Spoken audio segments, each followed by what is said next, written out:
The marble floors of the Eco-Atlantic Grand Hotel gleamed beneath crystal chandeliers as Choi Min-kaze walked through the lobby, his charcoal brioni suit cutting a sharp silhouette against Lagos's golden afternoon light. 3 days ago, he had signed the deportation order himself. 3 days ago, he had watched her disappear through airport security, believing every lie his family had fed him. Then he saw her. Zara stood near the fountain, laughing softly at something a little girl had said. 2 boys flanked her sides, their small hands wrapped around hers. 3 children. 3 faces that carried his jawline, his eyes, his exact expression of quiet observation. His heart stopped. Everything he believed began to collapse. Please like, share, and subscribe. 5 years earlier. Seoul's winter had been unforgiving that December, but inside the glass towers of Hanjin Logistics International, Choi Min-kaze felt nothing but controlled precision. He stood at the window of his 63rd floor office, watching snow fall over Gangnam. His reflection stared back, sharp jawline, piercing dark eyes, and the traditional Korean tiger tattoo climbing the side of his neck, partially visible above his collar. The tattoo represented legacy, discipline, protection of bloodline. His ancestors had built empires. He intended to expand them. "Sir, the Nigerian delegation has arrived." Min-kaze turned slowly. His assistant bowed and retreated. Moments later, the conference room filled with executives from Lagos-based Adebayo Holdings, a rising force in African maritime logistics. Min-kaze had expected gray-haired men in traditional business attire. He had not expected her. Zara Adebayo entered last, carrying herself with quiet elegance. Her natural hair was pulled back softly, and her burgundy blazer complemented her deep brown skin. She moved like water, graceful, unhurried, aware of every eye following her. She was 22 years old and already the lead investment strategist for her family's company. Their eyes met across the table. Neither looked away. 3 months later, Seoul had become their secret world. They met in quiet tea-houses and walked along the Han River at dusk. Min-kaze rarely spoke more than necessary, but with Zara, silence felt like conversation. She understood his restraint. He admired her warmth. "You never smile," she said one evening, her breath visible in the cold air. "I smile," he replied quietly. "When?" He looked at her, his expression unchanged but his eyes softening. "Now." Zara laughed, and Min-kaze felt something dangerous stir inside his chest. He was falling. 6 months later, they married in a private ceremony in Jeju Island. Only 12 people attended. The Choi family patriarch, Min-kaze's father, gave his reluctant blessing. His mother, Madame Choi Soo-yeon, watched with cold, calculating eyes. His half-brother, Choi Jae-won, smiled too widely during the toast. Zara noticed none of this. She saw only her husband's face as he slipped the ring onto her finger, his thumb brushing her skin with a tenderness that contradicted every rumor about his coldness. "I will protect you," he whispered. She believed him. 8 months into the marriage. The Choi estate in Pyeongchang-dong was a fortress of tradition and silence. Zara tried to belong. She learned Korean customs, respected ancestral rituals, and endured her mother-in-law's thinly veiled criticisms with grace. But whispers followed her through every corridor. She married him for money. A foreigner will never understand our ways. The bloodline will be polluted. Madame Soo-yeon made no effort to hide her disdain. One evening, Zara discovered she was pregnant. She waited for Min-kaze in his study, her hands trembling as she held the test results. He entered, still wearing his suit, the tiger tattoo on his neck catching the lamplight. "What is it?" His voice was calm, but his eyes searched her face. "I'm pregnant." Silence. Then, something shifted in his expression, something unguarded, vulnerable, almost boyish. He crossed the room and pulled her into his arms without a word. For the first time in his life, Choi Min-kaze allowed himself to hope. 2 weeks later, the conspiracy began. Madame Soo-yeon summoned Jae-won to her private chambers. "She carries his heir," Jae-won said, his jaw tight. "If that child is born, I lose everything." Soo-yeon's eyes glittered with cold ambition. "Then we ensure the child is never acknowledged." She opened a drawer and removed a folder, fabricated documents, false photographs, forged bank transfers suggesting Zara had been embezzling from Hanjin Logistics. Plant these in her personal files. Contact our allies in immigration. Make sure no investigation reaches Min Kaze before we're ready. J1 smiled. And if he questions it? He won't. He's too proud to tolerate betrayal. He'll believe what we show him. 3 days later, the evidence arrived on Min Kaze's desk. Photographs, financial records, a detailed report from his own security team, a team secretly loyal to his mother. Every document pointed to one conclusion: Zara had been stealing from the company since their wedding. Min Kaze stared at the papers, his hand steady but his heart cracking. He had trusted her completely, and she had destroyed him. That evening, Zara returned home to find her belongings packed. Min Kaze stood in the foyer, his face carved from stone. Min Kaze, what? Don't. His voice was ice. I've seen everything. The transfers. The accounts. The lies. What accounts? I don't understand. You used our marriage to steal from my family's company. He stepped closer, and she saw the devastation behind his fury. I gave you everything. And you betrayed me. Tears spilled down her cheeks. I would never. Immigration officers are waiting outside. His jaw tightened, the tiger tattoo pulsing against his clenched neck. You are no longer welcome in this country. Min Kaze, I'm carrying your child. He flinched. For one heartbeat, doubt flickered in his eyes. Then it vanished. Take her, he said to the officers. Zara screamed his name as they dragged her away. He did not turn around. 48 hours later, Zara landed in Lagos, broken and alone. Her family welcomed her with confusion and grief. Her father demanded answers. Her mother held her while she sobbed. No one in Nigeria understood what had happened. No one knew the truth. And Zara, proud, wounded, and carrying 3 lives inside her, made a decision. She would never tell him about the children. She would never return to Korea. She would rebuild herself from nothing. 3 years later, Lagos, Nigeria. The Eco-Atlantic Grand Hotel was hosting an international business summit, drawing executives from Seoul, Dubai, London, and beyond. Choi Min Kaze arrived with his entourage, his presence commanding immediate attention. At 39, he had become even more formidable. His logistics empire now spanning 3 continents, his reputation as the Iron Monarch well earned. But behind his cold exterior, something had hollowed out. He had not remarried. He had not forgotten her. Earlier that morning, Zara Adebayo adjusted her daughter's ribbon and smiled softly. Remember, no running in the lobby. Amara, the oldest triplet by 4 minutes, nodded seriously. Her brothers, Kian and Deo, were already eyeing the hotel's grand fountain with mischief in their identical dark eyes. At 27, Zara had rebuilt her life. Her bakery, Sweet Heritage, had become one of Lagos's most sought-after luxury brands. She had been invited to the summit to discuss an expansion partnership with international investors. She was no longer broken. But some wounds never fully heal. The moment of collision. Zara stood near the fountain, adjusting Deo's collar when she felt it, a shift in the air, a sudden heaviness that made her spine straighten. She looked up. Across the lobby, Choi Min Kaze had frozen mid-step. His security team waited behind him, confused. But he saw nothing except her. And the 3 children. 3 small faces that carried his exact jawline. 3 pairs of eyes that mirrored his own piercing stare. 3 children who called her Mom. Zara's breath caught. Their eyes locked. Neither moved. The world around them continued. Business people walking, phones ringing, luggage rolling across marble. But for them, time had stopped. Min Kaze's fist clenched slowly. The tiger tattoo on his wrist rippled beneath his sleeve.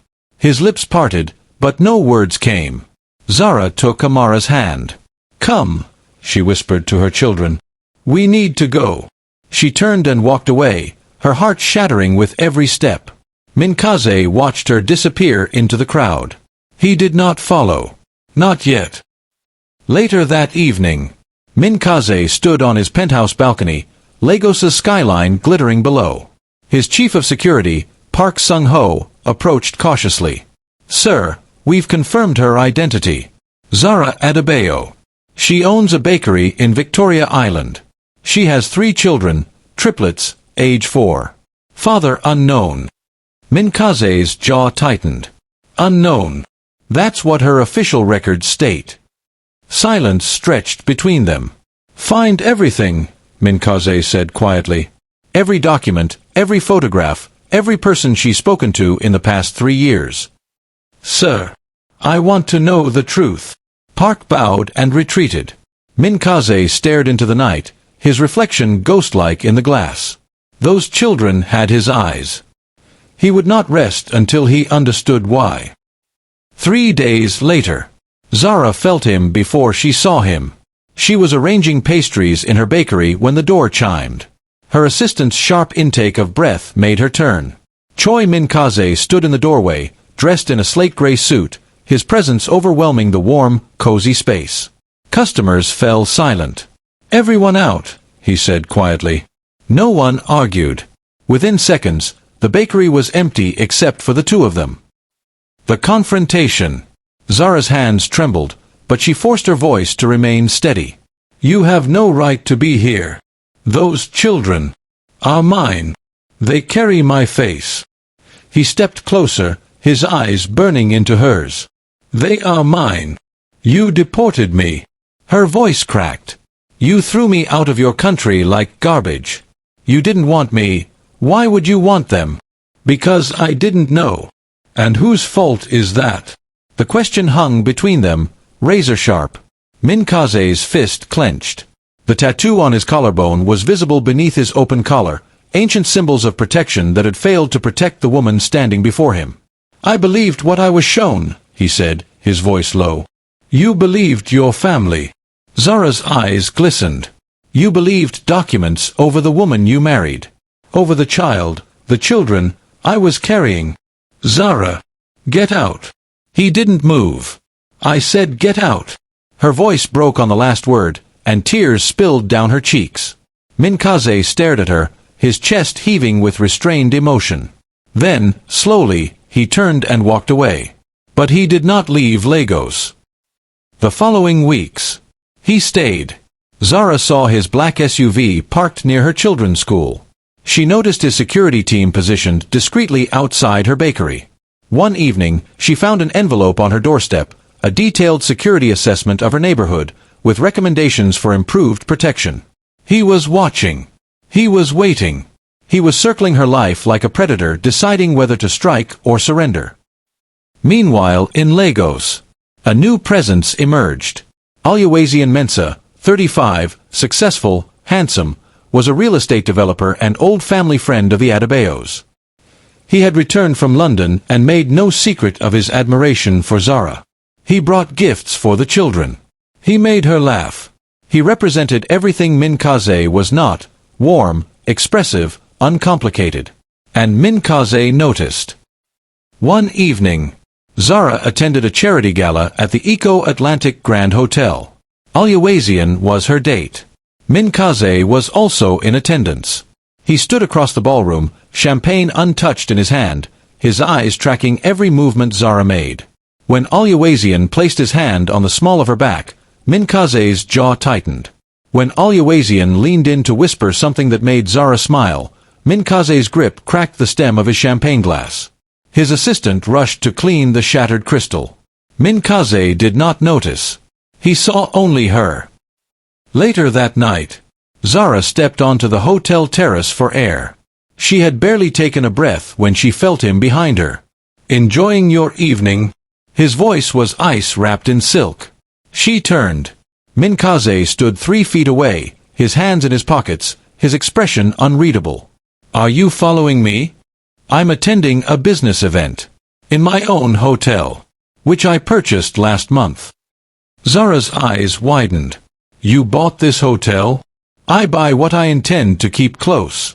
The words hung between them, heavy with meaning. "I am not a possession." "No." He stepped closer. You are the mother of my children. And I have spent 3 years believing lies while you suffered alone. Her breath caught. How do you know they were lies? Because I found the truth. The revelation. Minkaze handed her a thick envelope. Inside were documents, internal communications between his mother and half-brother, forged financial records, bribes to immigration officials, and a detailed timeline of the conspiracy. Zara's hands shook as she read. They planned everything, she whispered. My mother feared you would give me an heir before J1 could secure his position.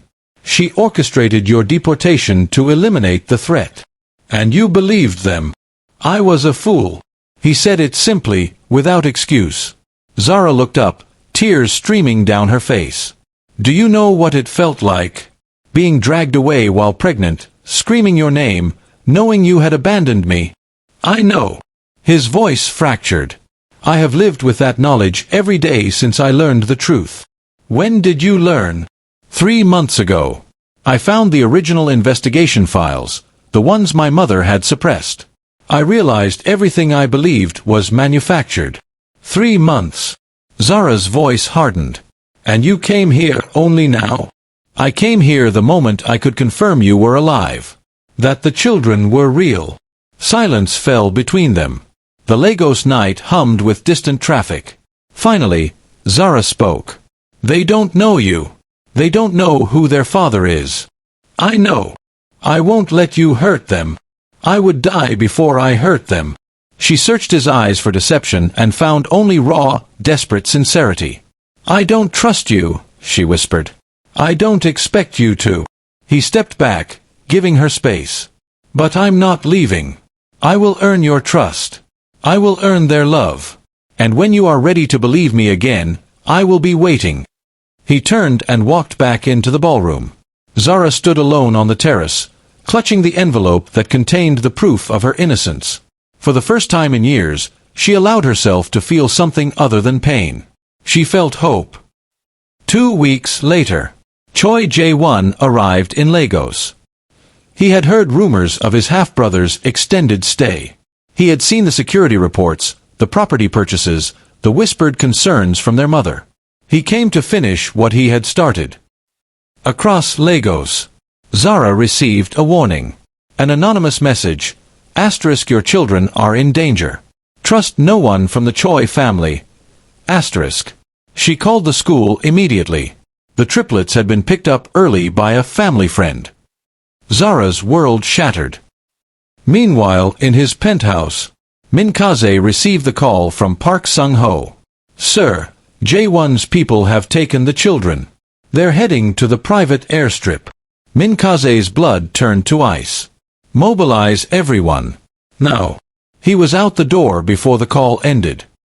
The chase. Minkaze's convoy tore through Lagos traffic. His hands gripped the leather seat, knuckles white. The tattoos on his fingers, ancient Korean symbols of protection, seemed to pulse with his fury. If he touches them, we'll reach them, sir. The airstrip appeared in the distance.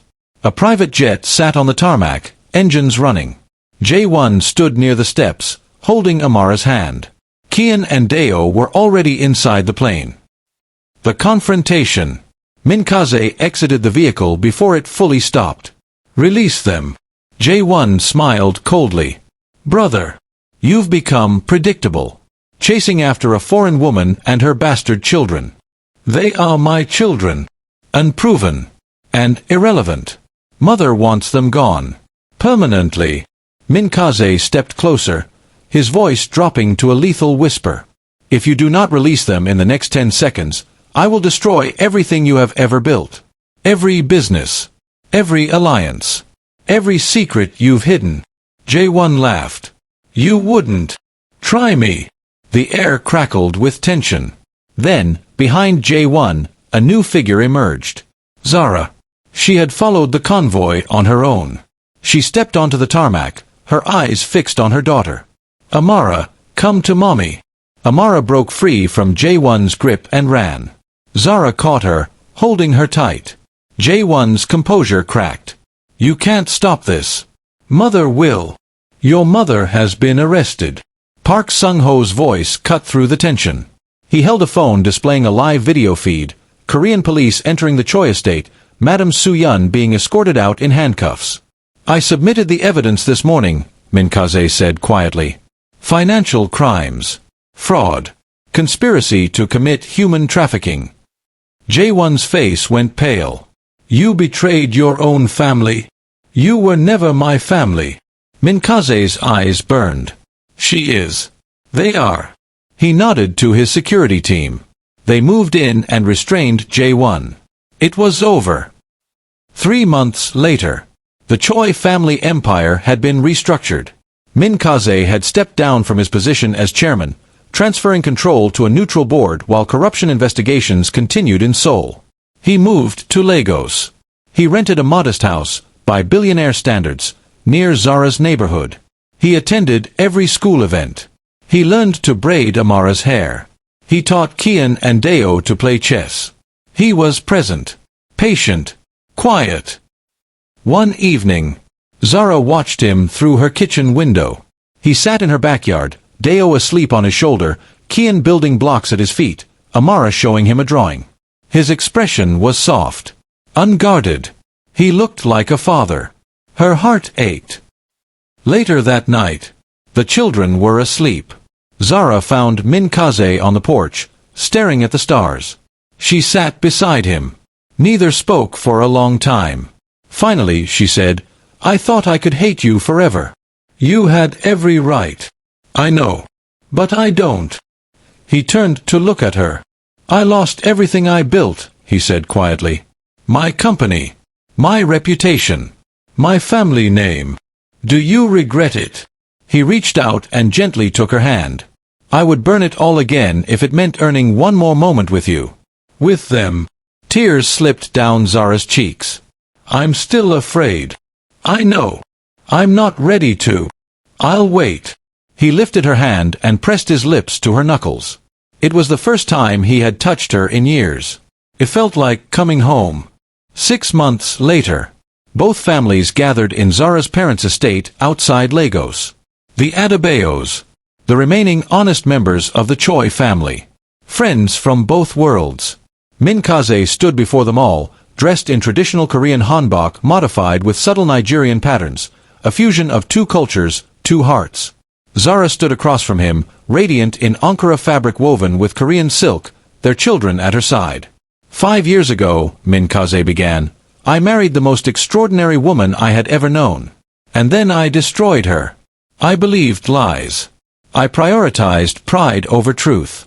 I sent her away when I should have fought for her. His voice wavered. I cannot undo what was done. But I can spend the rest of my life earning the trust one shattered. Loving the woman who deserved better. Raising the children I was blessed to father. He turned to face Zara fully.